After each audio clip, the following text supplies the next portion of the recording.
Welcome to another episode of the Productivity Show. My name is Tan. I'm the founder and CEO of Asian Efficiency, and today with me I have the Operations Director, Brooks. How are you doing today?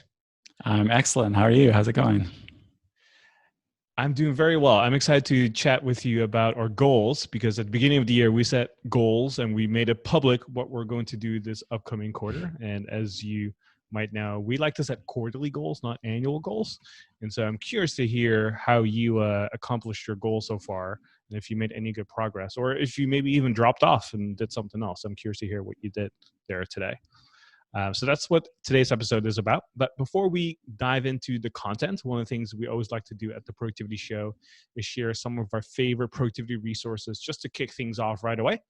And Brooks, I see that you added some of your favorites here today. So what are some of your favorite resources as of lately? Okay, so resource number one is called Zoom, which is a web communications tool that we're using right now to record this episode. We're doing a live implementation class with our dojo members coming up. We're using Zoom for that. And in a couple episodes in TPS294, I'm going to be talking with Tim Stringer, who from learnomnifocus.com, who, among other things, is really, really deep in the Zoom ecosystem. So we will be talking about that as well. Zoom is, if you need to do online communications, Zoom is a fantastic tool for that. Second is an app called Copied. It's for Mac and iOS. And it's an app that isn't as necessary as it used to be. What it does is it allows you to have a shared clipboard between iOS and macOS. And in the last couple of releases, Apple has added that. But I find Copied sometimes works a little faster. And it also allows you to have a clipboard history on iOS, which I'm a big fan of on the Mac. It's nice to have it on iOS as well. And it has also a special keyboard, a custom keyboard that you can use to paste things from your shared clipboard right in. So it's a handy app to have. The third is a book, and it's called How to Lead When Your Boss Can't or Won't. Kind of a funny title by John Maxwell. I picked it up because I saw Amazon had it on sale for 99 cents or something like that. And I was just curious what sort of things it would have. And it's not as the title sounds, which is a book complaining about a bad boss or something like that. It's more about if you are in a work situation that you feel is holding you back, what are some things that you can do besides complaining to really enhance your career, even when you have different obstacles? So I recommend checking out that book as well. Awesome. Well, thank you for sharing that, Brooks. And we'll have links to all of that in the show notes. So you can go to theproductivityshow.com/294. Or if you're listening to us right now on a podcast app, just go to the podcast app show notes in there. You'll see all the links as well. All right, so let's talk about quarterly goals, or specifically, we kind of stated at the beginning of the year, your personal goal and my personal goal. And we thought it would be a fun episode to follow up on that and check in with everybody and say, hey, Brooks, did you follow up on your goal? Did you accomplish it? Did you fall off the bandwagon? Did you get back on? What did you do this past quarter? How did you ensure that you were on track to accomplish your goal? And the same thing for me. And so if you're listening to this episode and you're thinking to yourself, well, I've always struggled with goal setting, and oftentimes by February or March, you kind of lost momentum and track, then this episode is perfect for you because we're going to share some of the things that we have found really helpful to help stay on track to accomplish our goals. And if you easily lose momentum, we'll share some tips to help you get back on track as well. And if you're somebody who continuously sets goals and makes good progress, and maybe sometimes like later in the year, you kind of fall off, you're going to learn some tips and tricks as well to kind of prevent yourself from falling off in the future. And I know for some people listening right now, you're generally awesome when it comes to setting and achieving your goals. But as you know from following Asian Efficiency and the Productivity Show, there's always ways to do things a little bit more efficient, a little bit better. And we're going to share some advanced strategies here today for you as well. So, Brooks, at the beginning of the year, we had episode 280 where we talked about how to set yourself up for a successful 2020. We kind of shared some tips on how to set goals and how to make sure you get yourself on track to accomplish them. And then the week after, in episode 281, we talked about our goals, what your personal goals were, what my personal goals were. And we thought it'd be fun to kind of check in with each other live on this recording and see how we did. Are you nervous? Are you ready to do this? Yeah, this is a bit of a different experience. It's one thing to set goals, it's one thing to make goals, it's another thing to share goals on the podcast. It's another thing to actually go back and revisit what you said you would do in front of thousands and thousands of people and see how it is. So yeah, I'm ready. Let's do it. Yeah, this episode is going to be a little bit different because it's more kind of a check-in for us, but we hope by sharing some of the internal thought processes that we had, the way we approached our goals and kind of stuck to them, or if we dropped off, how we ended up getting back on. We hope that by sharing our personal story and experience, that you get to learn from that and some of the mistakes that we've made, so that you make them this upcoming quarter. And so we want it to be inspirational, but also simple and actionable as well. Something that you can always expect from us as you're listening to the Productivity Show and anything that we do at Asian Efficiency. So, Brooks, let's just start off with you, shall we? What are some of the things that you've done this quarter, but specifically, what was your goal and what did you do this past quarter? Right. So my goal was to establish a consistent journaling practice. So this is something, and this is, you were referencing earlier podcast episodes, TPS 280 and 281. If you actually go back and listen, which I'm afraid to, but if you actually go back and listen to the episode before that, so TPS 279, where we were reviewing our year, if you listen to episode 279 and 280, you can basically hear me live on the podcast having an existential crisis because I realized that throughout 2019, I had let my journaling process lapse. And I was realizing, again, live on the podcast, which is always fun, that you're all able to share this journey with me, that this was actually causing me a lot of problems that I didn't realize until I did my review at the end of the year. So that was what it was going on in 2019. So my goal in 2020 was to fix that, was to establish a consistent journaling practice. So for me, my goal was to become a competent salsa dancer. So at the beginning of the year, I didn't really know how to dance salsa. I just started taking salsa lessons. So I wasn't like a complete newbie, but I've taken maybe 6 or 7 classes at that point. And I said to myself, you know what? I want to become a really competent salsa dancer.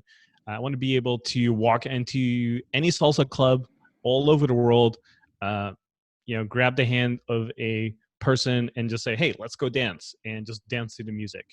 And for somebody who has 2 left feet, that's going to be a bit of a challenge. But that's the goal I set out for myself. So if you listen to episode 281, you would hear me declare that as well. So Brooks, now that we're one quarter further, is journaling still a goal of yours, or did you decide to change?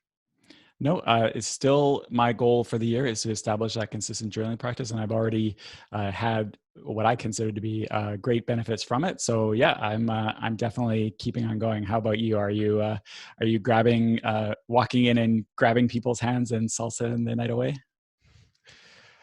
Ooh, I'm gonna have to admit something, Brooks. I totally dropped the ball there. I did not follow up on my goal. In fact, I completely dropped my goal of becoming a competent salsa dancer, which I know I'm gonna disappoint a lot of people now listening to this. But I'm gonna share why I did that and how I did that and what I did instead as well. So just a little teaser there. But yes, I did drop my goal. I decided to go for something else. That's good though. Like, not that's good that you dropped your goal, but it happens, right? Sometimes things change. Sometimes something is just not going to work out. There's nothing worse than keeping on going with something that isn't going to work just because you said you made some decision at the start of the year that you were going to do it. There's nothing worse than keeping going when it doesn't make sense. So given that you dropped that goal, do you have a new goal for the year? And if you do, what's the goal, if you're willing to share? This would be a pretty short episode if you're not, I guess. But if you're willing to share, what's your new goal and why is it your goal? Yeah. So at the beginning of the year, one of the things I did a poor job of was kind of planning out how I was going to stick to my goal. Because as soon as January 1st hit, one, I was on vacation somewhere else. And by the time I came back, I was going on a retreat that I hosted with a bunch of my friends. And then the week after, I was in LA to visit my parents for a week. And by the time February came around, that was like the first time when I actually had some time for myself. So I was away, I was traveling all the time. I wasn't going to classes because of that, because it was too challenging to do that, going to different classes in different cities. So I wasn't really prepared. So by the time February came, that was actually the first time I had some time for myself. But even then I had other seminars and conferences I had to go through, and personal development classes. And so by the end of February, I said, you know what? I actually didn't have any opportunity to really go to classes, and I didn't really plan ahead when I was like looking ahead, because I just said, you know what? I'm going to take on this goal. I'm going to accomplish it. I'm going to go to class every week. And then without formulating a concrete plan, and because all the travel and all this other stuff got booked up first, I just didn't create any space to do it. And then the other thing that happened was mid-January, I took a blood test, and what came back 2 weeks later was kind of a result that I was a little bit shocked by, and I'm willing to share that on the podcast as well. I'm not going to die or anything, guys and ladies. I'll be completely fine. But yeah, basically took a blood test, and it has like all these different markers. And one of the things that it showed was cortisol levels, which were fine because cortisol is stress, as a lot of people know, right? But one of the other things that showed was my adrenal glands were a little bit on the high side, meaning that they were working a little bit overtime. And so what that basically indicated was there was a lot of like lifestyle stress, both good and bad stress, right? So good stress oftentimes means like, oh, there's a lot of anxiety, you're worrying about stuff, there's a lot of stuff going on, and, it's usually associated with like quote unquote bad things. But there's also a lot of good stress, like doing too much of a good thing. Even though I love, for example, hosting dinner parties or hosting cocktail parties or even board game nights, these are really fun things to do, but they cause stress as well. And also running a business. I love Asian efficiency, but there's also a lot of stress that comes with that. And then all this travel as well, And so I kind of picked up very quickly that, and I was advised by multiple people that, you know what, Tina, you actually need to take more time off. You actually need to do fewer things. And that's when it hit me, and I said, you know what? Let me take that to heart and actually do something about that. So my new goal, actually going forward, is to de-stress! Exclamation mark. So to do less, actually getting out of existing commitments, and to actually not do as much. And that's my new goal going forward. I know working with me can have that effect on people, but I didn't know it would show up in your blood work. Yeah, it specifically said working with Brooks is too stressful. Cut him off. Yeah. Your doctor was like, "Who's this Brooks guy? It's all over here."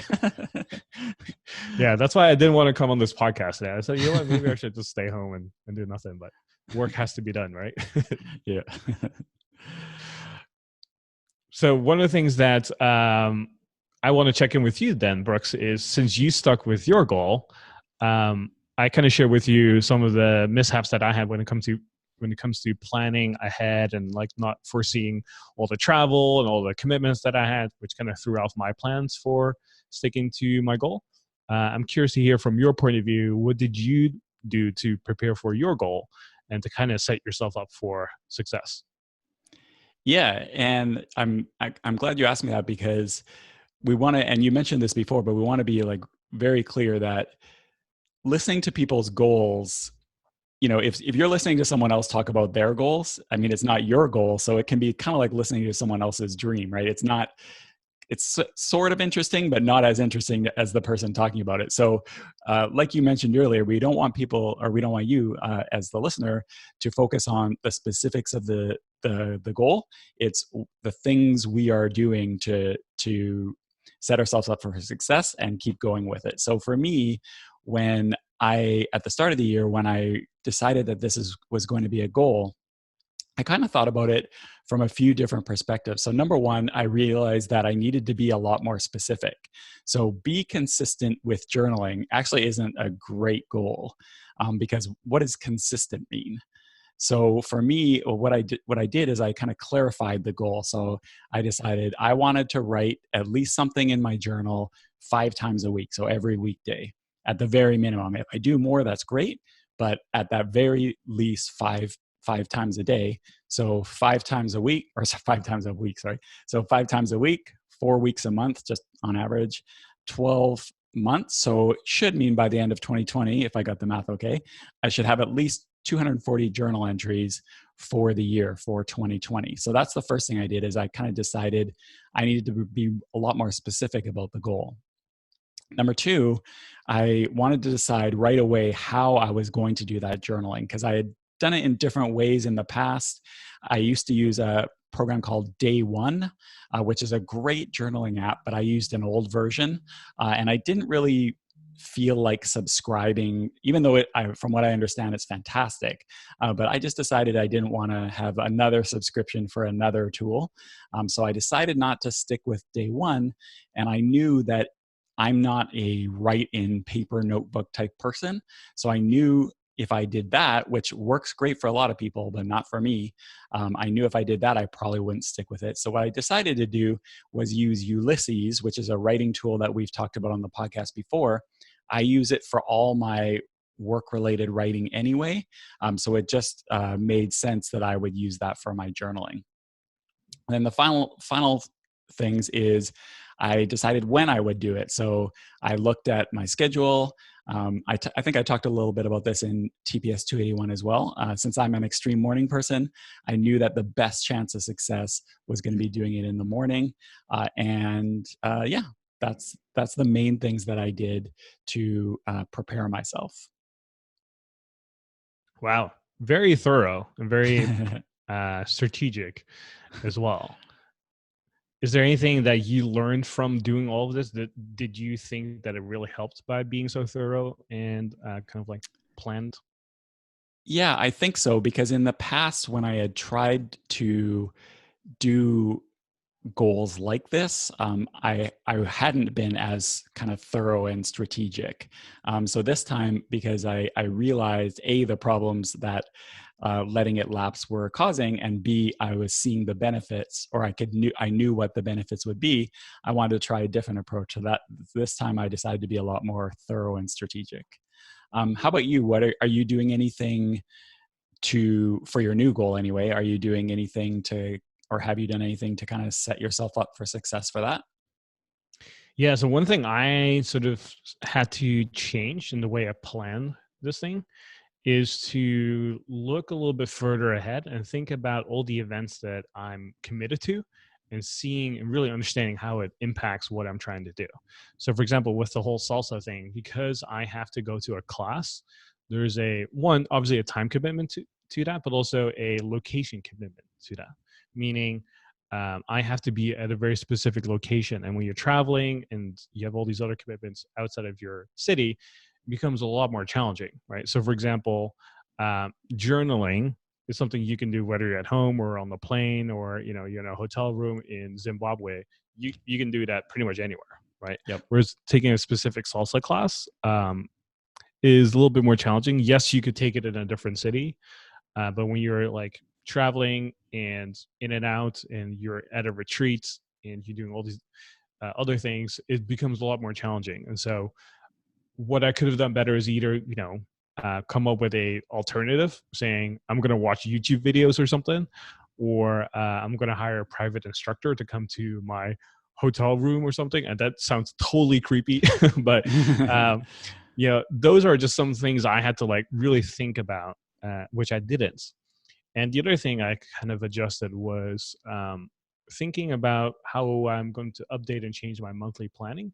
Because if I kind of did that a little bit more thoroughly, I could have anticipated a lot of these different things. So one of the things I kind of picked up from talking to my friend Charles No, who's been on the podcast before as well, he kind of shared his monthly planning process with me. And one of the things he does is he kind of took it from Agile Results, the planning system that we've talked about on the blog, which I totally forgot about, but this is really simple, is when you're planning a month, just think about all the major events that you have coming up that are more than 24 hours long, right? So he calls them anchor events. So it could be like a trip, like a retreat, a conference, a seminar you go to, that kind of stuff, and write those down on a simple document. And once you actually do that, you start to see that you have a lot of events coming up. And we like to follow the rule of three for most things, right? So if you're having a daily task list, we usually recommend that you follow the rule of three, which simply means that you just want to shoot for three outcomes, ideally, right? And prioritize that way. And what we have found, as well from my own personal experience, but also from Charles's experience, is that when you have more than 3 anchor events in a month, there's a chance that you might be overwhelmed, that you might be overcommitted. And so when I was sitting down with him and I started listing down all my anchor events for this upcoming month, I had like 7 of them. And he said, Tan, what the hell are you doing? Like, you have to give a keynote here. You're going to go to the seminar. You're hosting an event there. When do you have time for yourself? And I looked at him and said, I don't. I simply don't. I just go and do. And just that reminded me when I had that conversation with him. It just reminded me that, oh, you know what? Maybe I am overcommitted. Maybe I have stretched myself a little bit too thin. Maybe I need to cut back a little bit more than I thought I would.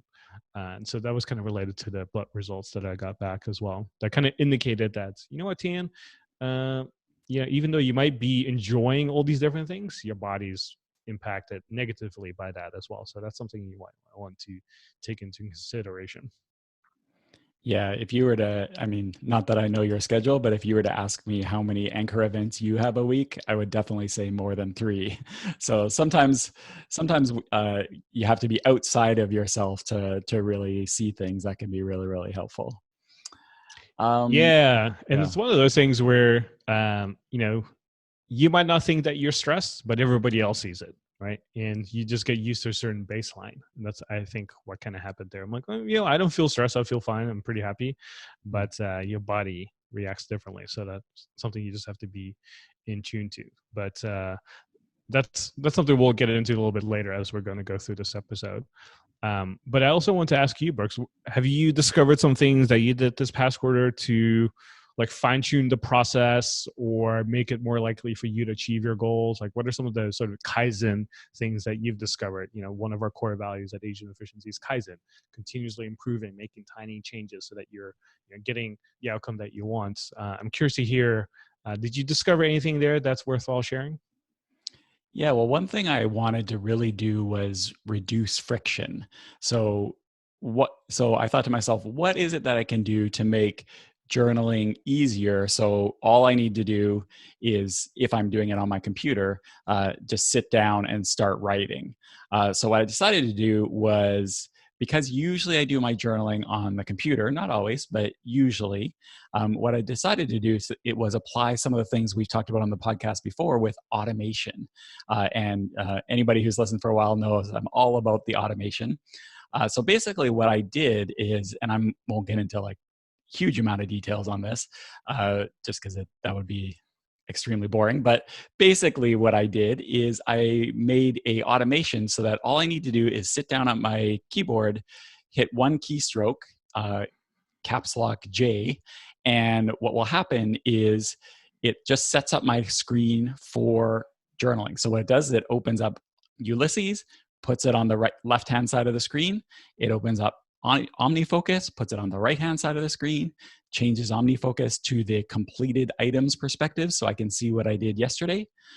And then it types in my journaling prompts. So for me, some people with journaling are more into free form journaling, just writing what's on your mind, which works really well for a lot of people. For me, not so much. It's better for me if I have journaling prompts. And we're actually going to be doing a journaling episode in a few weeks. In I think 3 weeks, we're going to be doing an episode on journaling where I'll get into more detail about this. But basically, it just sets it up. So all I need to do is hit caps lock J and then sit down, and my cursor is right there, and just start writing. So reducing that friction, and again, doing all this stuff yourself, opening up Ulysses, typing it in. This is not rocket science, but just removing that little bit of friction makes it a lot easier for me. And it's something I only needed to set up once. And then the second thing I did is this concept of habit stacking, which we talked about on the podcast. I believe TPS294. We talked about this a lot. And it's tying something you want to do to something you're already going to be doing. So for me, at AE, we always do our daily update. We've talked about that before. We have a daily huddle that we do every single day. And so since I knew that is something I would be doing every day, I do my journaling right before that, because the things I write in my journal will lead into the things that I will be talking about in the daily huddle. So it just works out really, really well. So those are the two things that I did to make it easier and more likely that I would achieve it. Nice. A lot of valuable lessons learned there. And reducing friction, I think, is one of the key components to anything. The easier it is to do something, the more likely you'll actually follow through, right? So, for example, I go to a gym that's 2 blocks from where I live. And there's actually a better, more awesome gym about 25 minutes away. But because it's 25 minutes away, the chances of me going there is relatively small, at least consistently. So you can apply this to a lot of different things when it comes to friction. And I definitely think anybody that's listening right now, whenever you're trying to incorporate a habit or trying to do something consistently, just think about what can you do to reduce friction. And it's a worthwhile thinking time question. It's worthwhile to think about every now and then, also in your business and just the way you do things already.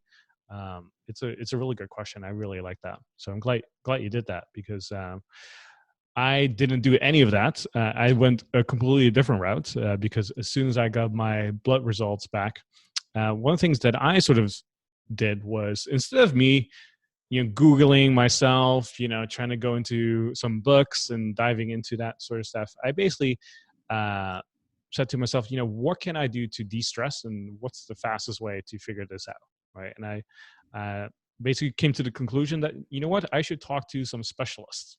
Instead of me figuring it out myself, I'm just going to talk to a bunch of people about this and see what they recommend that I do. So I talked to a bunch of specialists here in Austin, to a medical doctor as well, based in South Carolina, out of all places, and also talked to some biohacking friends and people who are really into health and what they do. And I basically talked to probably 15 people or so in the span of a week to kind of see what they do to, quote unquote, de-stress. And after talking to so many people, I kind of saw a pattern of, like, here are some things that everyone does. For example, one of them is sleeping early, going to bed early and getting enough sleep. And another thing is meditation, mindfulness. And these are some of the things I was already doing, but it just reinforced some of the things that maybe should continue to do or do more of. And so I kind of came up with my own plan after that. But the big idea that I had behind all of this is, instead of figuring it out myself, I basically asked different people what they do, and that I know that I can learn a lot from. So those are some of the things that I think everybody should consider as well. Is whenever you set a goal and you're trying to work through it, talk to other people who've done it before. Talk to people who achieve the outcome that you want, right? So if you're trying to get in shape, talk to somebody who is in amazing shape, right? If you're trying to build a sales team or something, talk to somebody who has built a sales team before, right? If you're trying to, have a kid this quarter or something, then talk to somebody who has had a kid. There's just so many things that you can do to speed up that process and make it more successful and easier on yourself. And Brooks kind of elegantly explained his process and how he did it himself. And then I kind of share my own process of trying to incorporate other expertise and opinions to kind of help you with that. So either way, I think you can combine both and do really well with that. So going back to you, Brooks, when it comes to like journaling and to making sure that you're consistent with that, how do you keep track of your goal? Like, how do you know that you're making progress? So this is something that I have, in previous years or previous goals, I haven't done a great job of. So I've said, oh, my goal is X, and then just kind of went off and started doing it. And I didn't have that tracking and review piece in. So this year I wanted to, because I'm want to do things differently, like I mentioned, what I did is, because I had changed it to be a metrics-based goal. I wanted to do it 5 times a week, et cetera, et cetera. And then on a monthly basis. So what I did is I just created a little Google sheet. For tracking stuff, it doesn't have to be fancy. You don't need like a special app. Sometimes having a special app is fun, but you don't really need it. So for me, I just made a little Google sheet. And what I did is it just keeps count of how many journal entries I make a month. So, and then it compares that to my goal. So, for example, at the end of February, I haven't done it for March yet, but at the end of February, I had completed 53 journal entries for the year. So, my goal was 40, so 20 per 20 per month. So right as of the end of February, anyway, I'm 13 ahead. So yeah, I'm pretty happy about that. It's great. It makes you feel great when you see you're tracking and you're ahead of the game. Now, if I had happened to be behind, that's really valuable too, because then you know, okay, my goal was this. I'm here. I need to really ramp it up in future. So tracking, which was a missing piece for me a lot in the past, is really great for celebrating wins, but also course correction. So that's what I did. How about you with your de-stress goal? What are you doing to kind of keep up on that throughout the rest of the year? Yeah, I love that approach that you took. And if you've been listening to the productivity show for a while, you know that I always like to put numbers around the situation. The more numbers you can put around it, the easier it is to measure and to keep yourself accountable. So I love that you did that. And with the blood test and de-stressing specifically, that's a little harder to figure out because there's no number necessarily that you can check in with every single day, right? And when I started to think about, okay, what can I do to keep myself accountable and track that I'm actively de-stressing, I started to come up with different metrics and different things. So one is I'm tracking my daily mood in an app called Dailyo. So you can find this in the App Store. I believe it's definitely for iOS. I believe there's a Android version as well that you can check. But we'll have links to it in the show notes as well. So basically, the daily mood tracker, the apps gives you a prompt every day to score what your mood was for that day. And the basic idea is that the more you de-stress, the better you feel. You can kind of track your mood over time and see, what are some of the things that you've done consistently to generate this good mood, right? And so it will say, did you exercise? Did you spend time with friends? Did you relax more? Did you sleep well? And that kind of stuff. So that's one thing I'm kind of tracking every single day. The other thing is journaling. So just like you, I've been pretty consistent when it comes to journaling. And so I know that if I just stick with that, and journal every single day, that will help me de-stress as well and kind of get the mind clutter out of the way. So that's something I'm consciously aware of. I've been pretty good at journal, on average, like 6 days out of the week. So I want to stick to that as well. So even though it's not something new, I'm just more mindful that, hey, I'm actively doing something that helps me de-stress. The other thing is I'm looking at my Aura Ring stats more. So for those who don't know, an Aura Ring, I will link to it in the show notes. It's basically a fitness tracker. So think of it as an Apple Watch, but in the form of a ring. And when you look at it, you would never tell that it is a fitness tracker. It looks like a normal ring. It's really cool. And so one of the things I wanted to be more conscious of was improving my sleep score, my sleep quality in general. Admittedly, it's been pretty poor over the last 6 months or so, through a combination of a lot of social events late at night to having a beer every now and then or a margarita, one of my favorite drinks. And if you have any sort of alcohol in your system, it's oftentimes more challenging to get deep quality sleep. And so I've been cutting back on a lot of beers and margaritas, and I still love wine. And I've kind of discovered from tracking that if I have one glass of red wine, 3 hours before I go to sleep, I'm still going to have great sleep. So that's something I've discovered by myself from just tracking. And again, everybody's different, but that's something I've discovered. And then also I was really motivated to redo my evening ritual. So I kind of updating my evening ritual, which I haven't updated since 2015, believe it or not. So it's been about 5 years. And I basically put a bigger emphasis on what do I need to do to get better sleep, because I know that's something that's going to help me de-stress. And so I was really excited to kind of update it because it's been 5 years and I've learned a lot in 5 years what it takes to get better sleep. So I kind of updated that with a couple things to ensure that I get better sleep. Other things I'm kind of keep track of is how often do I go to the sauna, because the sauna, one, helps you relax and de-stress as well. And Brooks, you've been to this place before here in Austin called Generator Athlete Lab, where we sat on the Normatec machines, and Yep. I remember you're like, wow, my legs feel amazing. I don't know what Yeah. this machine does, but I feel amazing right now. Yeah. Yeah, that place is That's awesome. Yeah, so that's it's like a fitness and recovery center, and so a lot of athletes go there to kind of like recover. So they have like hot and cold tubs, infrared saunas, the Normatec sleeves, that kind of stuff. And so I basically made a commitment to say, hey, I need to go there consistently twice a week, right? Because it helps my body to recover from all the workouts that I'm doing. Um, and then I'm actually also cutting back on some of my workouts. So I used to do high intensity intervals training twice a week, but sometimes even 3 times a week. So I'm starting to cut that back to just once a week, just to put less stress on my body and just focus on more recovery. So these are some of the things I'm kind of like paying attention to. And I know to some people, as you're listening, that sounds like a lot, right? Like, whoa, you're tracking your mood, you're journaling, you're going to bed earlier, a new evening ritual, you go into this recovery center, you're trying to cut back on workouts and stuff. I can see that being overwhelming, and I totally get that. But keep in mind, these are all things I was mostly doing already, except for the mood tracking. Everything else I was doing already. I was journaling already. I was going to bed a little earlier already. I was still following my evening ritual, even though I did update it now. I was still going to the recovery center.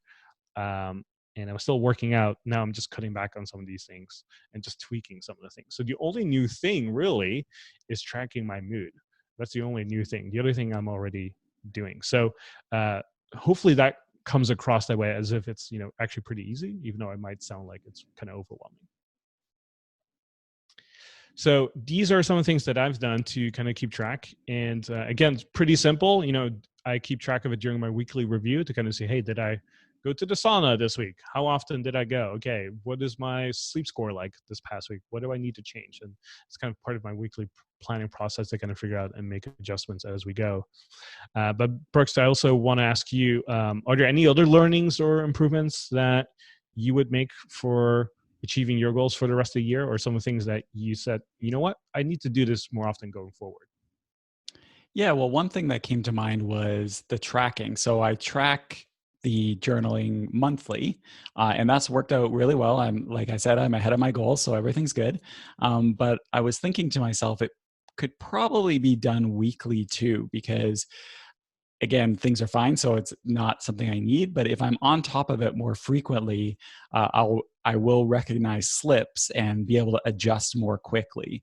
I've been thinking about that for the journaling. Also, some of the metrics that we track at AE. There's some things that we track monthly, and I was even thinking to myself, well, if we did it a little more frequently, then we would be able to take action faster. There's always a balance, right? Because if you track things more often, that's more overhead and more things to do. So it's always, you got to always have a balance of not creating more work for you than it's worth. So I haven't decided on that one yet. I'll think about it. That's number one.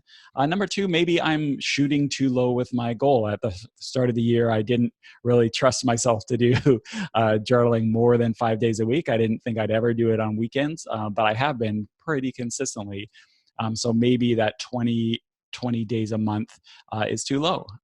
But anyone who's worked in a big company will be familiar with this concept of you get kind of close to your goal or you meet your goal, and what happens? It gets jacked up again.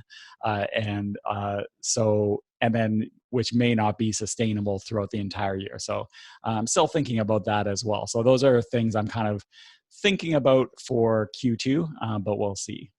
How about you? I think for me, the most important realization lesson I've learned is that it is okay to change your goals midway and to adjust. Just because you set a goal at the beginning of the year doesn't mean that you have to stick to it for the rest of the year. If you find yourself in a new situation or if things just change around you, it's okay to change, right? So I got my blood results back in mid of January. And based on those results, I said, you know what? Focusing on this is actually more important than becoming a complete or competent salsa dancer. So let's go ahead and change my goal, right? So that's one thing.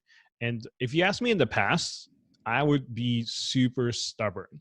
I'd be the type of person to be like, no, this is the goal I set for myself. I have to stick to it. Winners don't quit. They just keep going and they just follow the plan, right? And I've kind of learned over time to become a little bit more flexible. And also when information and situations change, it's something that you have to reassess as well and see if this is still the right thing to do, right? To put that in an extreme version, right? Let's say I got my blood results back and it said, Tan, you only have 10 days left to live. Am I still going to stick to my goal? Probably not, right? Information has changed, circumstances have changed, right? And so it's okay to do that. Now, in this case, it wasn't like life-threatening or anything, or even that bad. But it was urgent enough for me to say, you know what, I'm going to change. And then the other thing is I kind of learned to change the way I plan my months going forward. So I like the idea of anchor events, like I said, just kind of get a sense of like what my time commitments are in a monthly time frame and say, okay, if it's more than 3, I probably need to cut back, partly due to the stress that's involved with that, partly just because it doesn't give you a lot of room and time for other things. And so those are some of the things that I'm kind of taking into consideration and learning for Q2. So as I'm planning and thinking ahead for what's coming up, I'm really excited to actually start implementing some of those things right away and see what I can do to make Q2 even more successful. So any final words from you, Brooks, before we get to the action steps for today's episode? No, I just like what you said, that it's okay to change. And one thing I would also say, maybe you should have said this at the beginning. I should have said this at the beginning of the episode. If it's the end of Q2 or end of Q1, sorry, we're starting Q2. If you haven't created goals for yourself for this year, that's no problem. It's not too late to start. So what I would recommend is you check out that episode TPS294, which we'll link to in the show notes, which will help you take you through how to develop your own goals. And then you can get started on meeting and or exceeding them for the rest of the year. It's not too late now, even though it's Q2. As always, when you're listening to the Productivity Show or following us at Asian Efficiency, we always like to make things simple and actionable, and this podcast episode is no different. So to conclude our content here for today, one of the things I would recommend that you do is to look back at your goal for 2020, whether it's this past quarter or if you planned for the year, and ask yourself, what can you do to make this goal more likely to be done or to be accomplished? And just evaluate how things are going right now and what you can change. And we've shared some of the best practices here today. You can reduce friction. You can look at the month ahead of time. There's so many things that we've recommended today, and we recommend that you just pick one of the things that really resonated with you and implement that. Don't try to implement 5 or 6 or 7 different things all at once. Just pick one of the things that we talked about today and implement that to perfection when it's working for you, and then move on to the next thing. So if you took notes or if you look at the show notes and you see a couple things that you want to do, just make a note of it to eventually implement it. But we really recommend that you just implement one thing at a time. And again, you can find links to all of this in the show notes by going to theproductivityshow.com/294.